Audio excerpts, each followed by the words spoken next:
TL വരട്ടെ, പറഞ്ഞ cake. Hey, project തീർക്കാതെ എങ്ങോട്ടേ പോന്നെ? നിങ്ങൾക്ക് എൻ്റെ പെർഫോമൻസ് ഇഷ്ടമല്ലെങ്കിൽ എന്നോട് പറയായിരുന്നില്ല സീനിയർ. എന്താടേ പറയുന്നത്? ക്ലിയർ ആയിട്ട് പറ.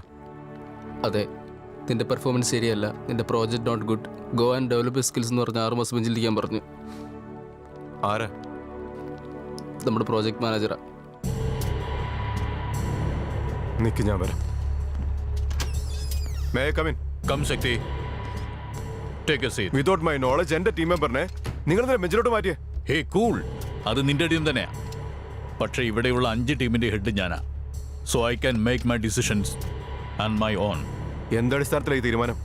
അവന്റെ പെർഫോമൻസ് ഗുഡ് ആണെന്നല്ലേ ഞാൻ തന്നെ. ആ, പെർഫോമൻസ് ഗുഡാ, പേഴ്സണലി നോട്ട് ഗുഡ്. എന്താ പേഴ്സണൽ റിപ്പോർട്ട്? നീ മാനേജർ ആയതുപോലെ മാമാപ്പണിയൊക്കെ ചെയ്ത് അതിൽ തെറ്റില്ല. ജോലി വേണമല്ലോ. നിനക്ക് നാണമില്ലേ? ഇതിനെന്തിനാ ഇത്ര നാണിക്കുന്നത്? പവർ